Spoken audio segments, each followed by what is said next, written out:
Hello to everyone out there across Black America. I am Adrienne Marshall, and I'm here with your mental health moment. I am a marriage and family therapist, and one of my most important job roles is to help people to strengthen their relationships with their families as well as their most personal relationships with their partners. We often work on how each of our individual struggles and circumstances can unfortunately affect our most personal relationships. The stress with our normal day-to-day obligations can greatly affect our individual lives in many ways negatively, which in turn affects our relationships.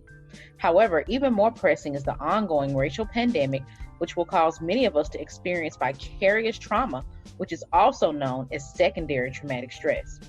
The symptoms that we experience resulting from this type of stress can elevate our normal day-to-day stressors, manifesting into symptoms mirroring those of PTSD, such as sadness, anger, and anxiety.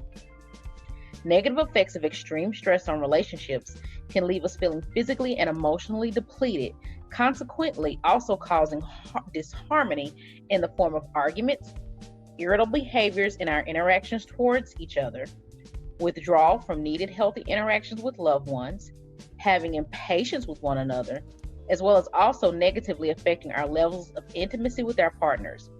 Recognizing how the traumas caused by oppression and racism affects our relationships is extremely important because our relationships with our families, our partners, our children, and our friends are the most vital units within our community as African Americans.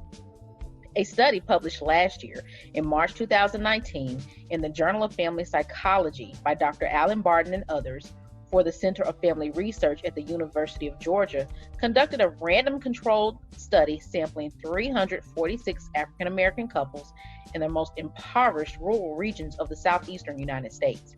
63% of the participants were married. The study aimed to discover how external and contextual stressors were connected to changes in relationships, symptoms of depression, and physical health.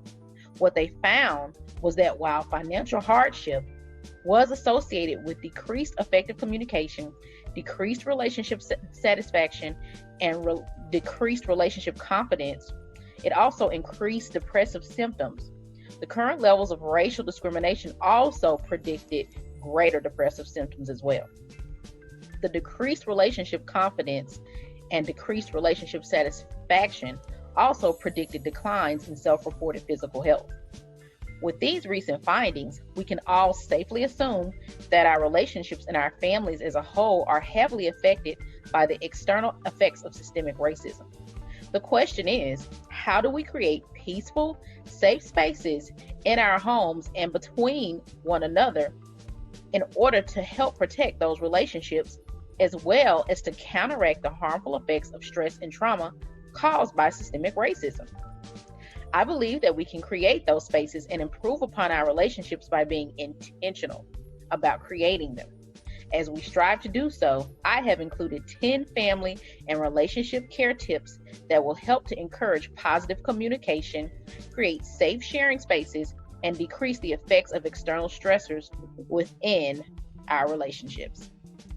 Number 1, create new family traditions that spark fun and togetherness with activities such as family game nights, a day at the park, movie night, camping out in the backyard, or Zoom calls with other family and friends such as grandparents, aunts, and uncles, or cousins. Number 2, designate a corner of your home where you and your partner or your children can go where they are freely able to express their thoughts and feelings without judgment, using this time to listen and withhold criticism. Number 3, be purposeful in scheduling one-on-one time for you and your partner for something fun and romantic with no distractions.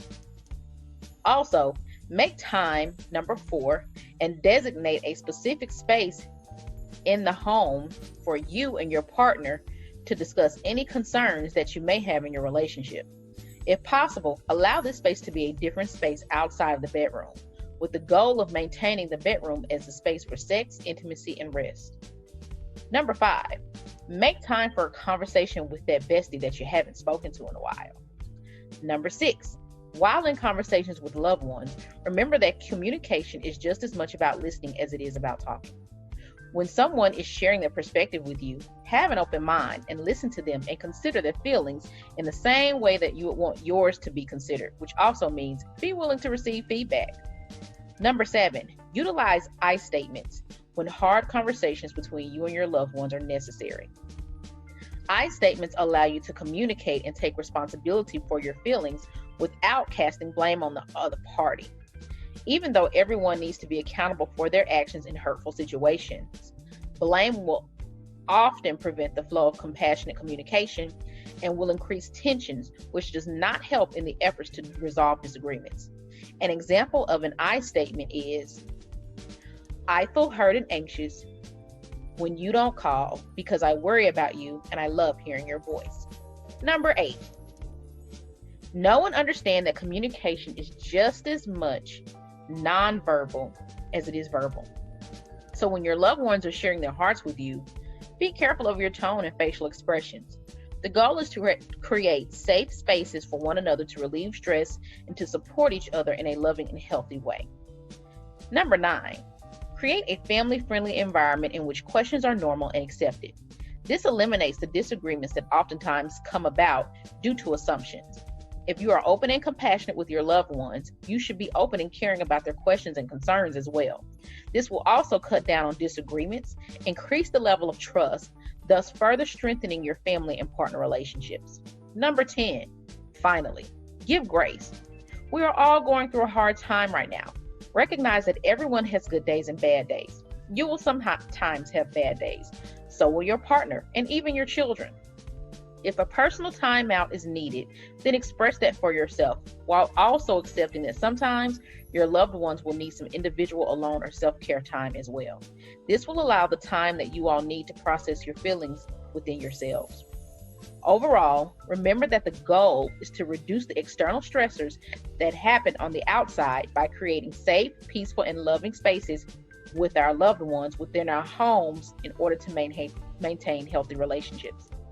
When the world outside is raging with oppression, corruption, death, and desolation, then we need to maintain our relationships with our loved ones with the goal of creating an oasis that we can go to for love, support, and acceptance. When the world outside threatens our mental, emotional, and even our physical well-being, that is a time to strengthen and fortify our families and our partnerships. On that note, remember that you are all light and love. This has been your mental health moment.